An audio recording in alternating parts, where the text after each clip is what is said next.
Hello and welcome back to Bookish. It's Tuesday and I did not film my tag video over the weekend, so I'm back here in the truck filming a tag video again. You guys are going to know my route to work better than I do, and I'm going to have to, you know, deal with the fact that my commute is so short to work that many people are going to start hating me. Maybe that's... Anyway, so this tag is part of the Alphabet Soup series of tags that Shawn, the book Maniac, is doing, and he's just essentially tagged everybody. Shawn has a really good idea, and that is that we should all stop, you know, waiting around to be invited to be in the clique that gets to do a tag. And if you see a tag and you like it, you should just do it. I've done the other two tags. I think technically that means I was tagged to do this one, but you know, I'm going to do it whether I was specifically tagged or not. And I'm going to encourage all of you to do it whether you're specifically tagged or not too. These Alphabet Soup tags are pretty fun and really inventive. How Shawn comes up with all these questions for all these letters of the alphabet is kind of cool. So this tag is E. So it's the Alphabet Soup tag, the letter E. So prompt number one is to name, it says E is for ending, and you're supposed to name a book with a good ending or a great ending and name a book with a bad ending. So my book with a good ending, or in my opinion a great ending, is Howard's End by E.M. Forster. So if you've read the book, you know, at the end of the book a strange kind of justice kind of prevails, that the character Mr. Wilcox gets his comeuppance in a really kind of terrible way, and this results in the Schlegel sisters essentially achieving what they've been after throughout the whole movie. Hopefully that doesn't give too much away as a spoiler, but I just love the ending of that book. It just seems like, well, poetic justice is almost what it feels like to me. And it's an incredibly, I think, modern view of the relationship between men and women, and the hypocrisy of the difference in which women are viewed for their actions and the different way in which men are viewed for their actions. So I love that book. My book with a bad ending is The Red and the Black by Stendhal. So you may know, if you watch my channel, that I kind of like 19th century French literature, and so I picked up Stendhal's Red and the Black, I think on the recommendation of Al Gore, who I think famously said it was his favorite book. And this book essentially tells the story, as many 19th century French novels do, of an aspiring, up-and-coming young Frenchman who's looking to make his place in the world, either as a priest or as a member of the military. He's really a fairly terrible person who will resort to hypocrisy and trickery, and you know, he kind of goes back and forth through virtue and non-virtue, and essentially he has an affair with his employer's wife and almost ruins their marriage and her life.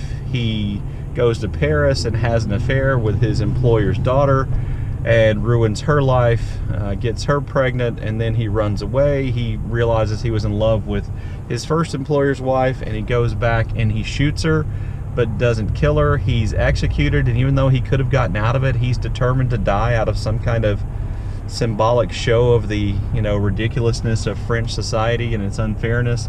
And they cut his head off with a guillotine. The young girl he impregnated picks up his head and kisses his forehead and makes a shrine to him, and the woman that he loved, his first employer's wife, dies a few days later, apparently of a broken heart. This is a terrible ending, and the book itself is just a straight mess. So that's my choice for a book with a bad ending, for the letter, to go with the prompt E is for ending.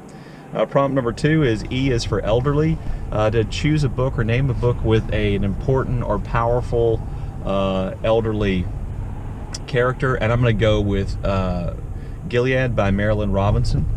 That story, or that novel, is essentially told in the form of a letter written by an elderly father to his young son, and it essentially lays out the incredibly powerful story of their family's involvement with the violence in Kansas surrounding slavery and its impact on their family. And it's just a great novel, and that character is a really powerful, amazing elderly character Prompt number 3 is E is for EU. To name your favorite contemporary writer from an EU country. I'm going to go with Italo Calvino, the author of If on a Winter's Night, A Traveler and Invisible Cities, among a number of other books. Calvino's work is just, to me, kind of, when I read it the first time, kind of magical, kind of incredibly interesting. It kind of changed my notion of what fiction could be, and how kind of expansive the concept of the novel could be. I've read several Calvino short stories and other novels and novellas as well. I just think Calvino was, can't remember, an amazing writer. He's my favorite writer from an EU country. Problem number 4 is E is for author. To name an author whose first or last name, first or surname begins with E that you would recommend. I know if you watch my channel, many of you assume that I'm about to talk about Ernest Hemingway here, and I'm not. Instead, I'm going to recommend that you read the short stories of Eudora Welty.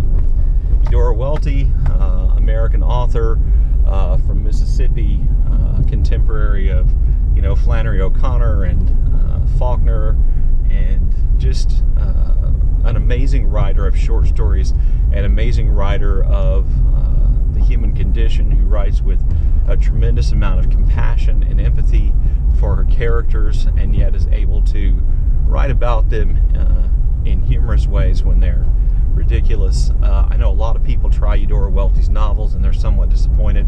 I would say that Welty is definitely a person whose form is the short story, so I would encourage you to pick up the short stories of Eudora Welty instead of the novels of Eudora Welty.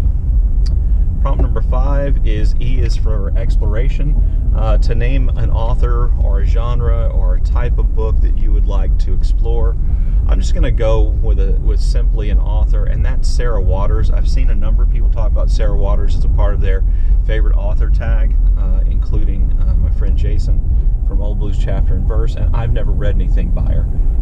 So this is a situation I intend to correct, and I want to explore her work, see if I like her, and then see how many, and then read, a lot of her books. That's kind of one of those things I want to do. Prompt number 6 is E is for et tu, Brute. To name a book in which betrayal plays a large role. Betrayal plays a large role. I'm going to go with Black Leopard, Red Wolf. There's nothing but betrayal in this novel, which came out last year by Marlon James. I know that reviews of the novel were really mixed. I did a review of this novel, and I'm not sure that I had even really made up my mind about it when I did the review.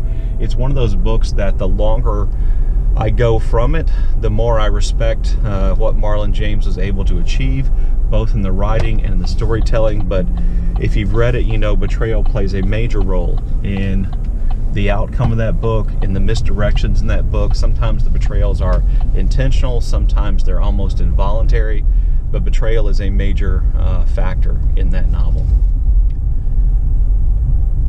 Prompt number 7 is E is for exception. To name a book that you love despite the fact that it contains what you would normally think would be as a fatal flaw in a novel. In other words, this book has something in it which, under normal circumstances, you would not like the book.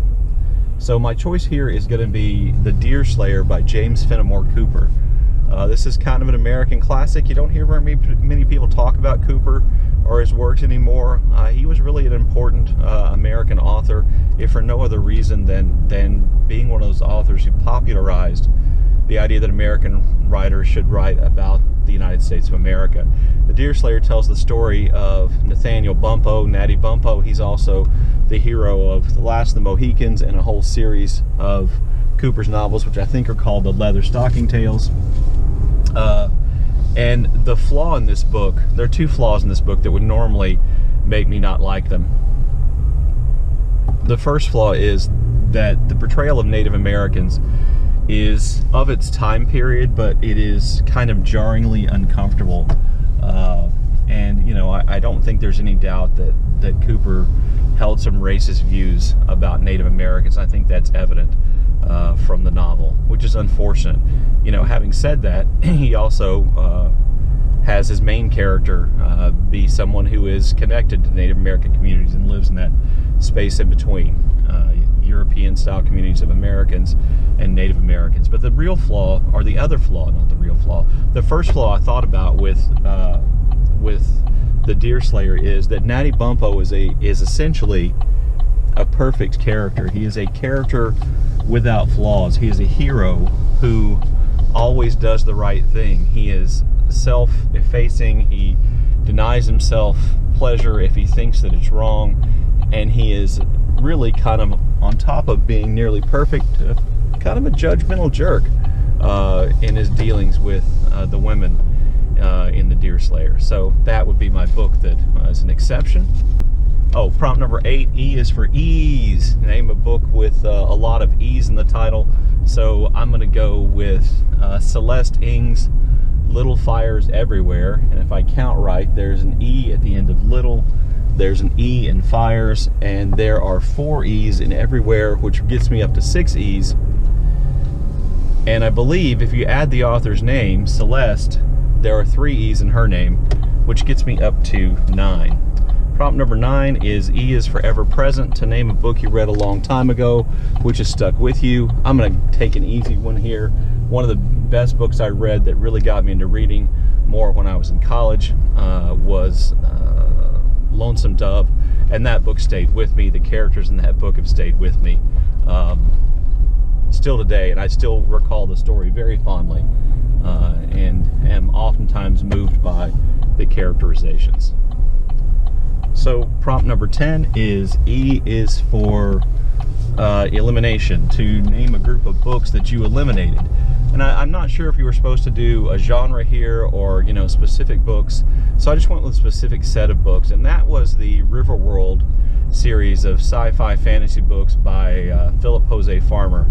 I read all those Riverworld books when I was in high school, and to be honest with you, I really I'm kind of glad I got rid of them. I don't think they were particularly good. I may be wrong, but at some point I kind of cleared my personal library of books like that, and so that would be an example of an author whose works I've gotten rid of. And then of course prompt number 11 is to tag people, and I'm just going to stick with Shawn's kind of directive that people tag themselves. If you saw this tag and you liked it, please do it. I'm getting uncomfortable in tagging people that I follow to do tags, because I know that they get a big backlog of tags, and not everybody does a tag every week, and so, you know, their backlog of tags may be quite extensive, and I don't want to add to that. So there you go. That was the alphabet soup for the letter E tag. Let me know what you think in the comment section below, and as always, thank you for watching. Yeah, it's a two-way street.